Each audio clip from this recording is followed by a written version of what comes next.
Angels, cherubs, and archangels were formed by God in heaven before he created the earth. The archangels were the highest-ranking angelic beings.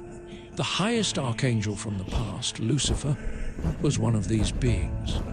He was the most beautiful creature that God had ever made, a magnificent being that was flawless in every way. You were an anointed guardian cherub. I placed you. You were on the holy mountain of God. In the midst of the stones of fire you walked. You were blameless in your ways from the day you were created, till unrighteousness was found in you. He was flawless in every aspect and walked on fire-colored stones. Lucifer's name means light-bearer, and that is exactly what he was. He carried God's light and glory, led heavenly worship, and brought glory, gratitude, honor, and praise to the Creator of all things. Lucifer had jewels and precious stones built into him that reflected the light of God's glory. God describes Lucifer by saying, You were the seal of perfection, full of wisdom and perfect in beauty. You were in Eden, the garden of God. Every precious stone adorned you: carnelian, chrysolite and emerald, topaz, onyx and jasper, lapis lazuli, turquoise and beryl. Your settings and mountings were made of gold. On the day you were created, they were prepared. Lucifer was so flawless, so attractive, so divine, and so powerful that he became conceited. Your heart became proud on account of your beauty, and you corrupted your wisdom because of your splendor.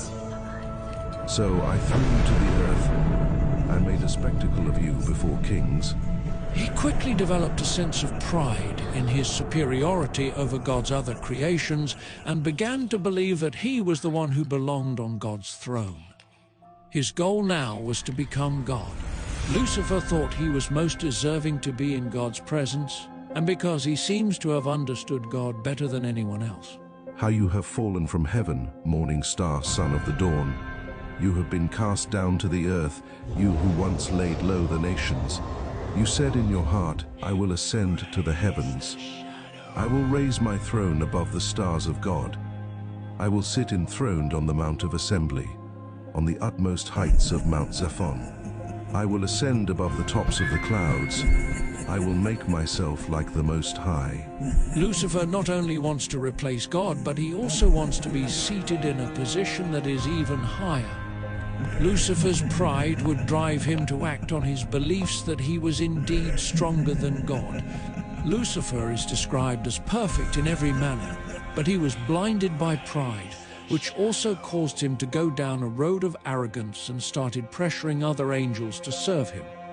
His intelligence surpassed that of the other angels, so he could easily use his trickery on them. Many of the angels, who would later be referred to as fallen angels, started to acknowledge Lucifer as a greater being than God. And the angels who did not stay within their own position of authority, but left their proper dwelling, he has kept in eternal chains under gloomy darkness until the judgment of the great day. A fierce battle for the heavens broke out when Lucifer attacked God with the support of 1/3 of the angels. Then war broke out in heaven. Michael and his angels fought against the dragon, and the dragon and his angels fought back. But he was not strong enough, and they lost their place in heaven. The dragon was hurled down, that ancient serpent called the devil, or Satan, who leads the whole world astray. He was hurled to the earth, and his angels with him. The archangel Michael defeated Lucifer.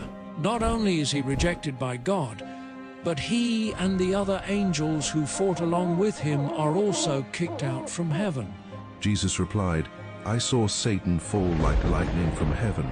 Jesus describes Satan as a murderer from the beginning and has nothing to do with the truth because there is no truth in him. When he lies, he speaks out of his own character, for he is a liar and the father of lies. Revelation describes Lucifer's final fate as follows. And the devil, who deceived them, was thrown into the lake of burning sulfur, where the beast and the false prophet had been thrown. They will be tormented day and night forever and ever. It is said that Lucifer would not accept his punishment in silence. Lucifer started planning his retaliation against God the day he was banished. Now that he was no longer God's favorite creation, Lucifer planned to get his revenge on the people who had replaced him. God created man to take the place of Lucifer as the crown jewel of his creation. In the Garden of Eden, God created Adam and Eve. When the earth was first created, everything was good.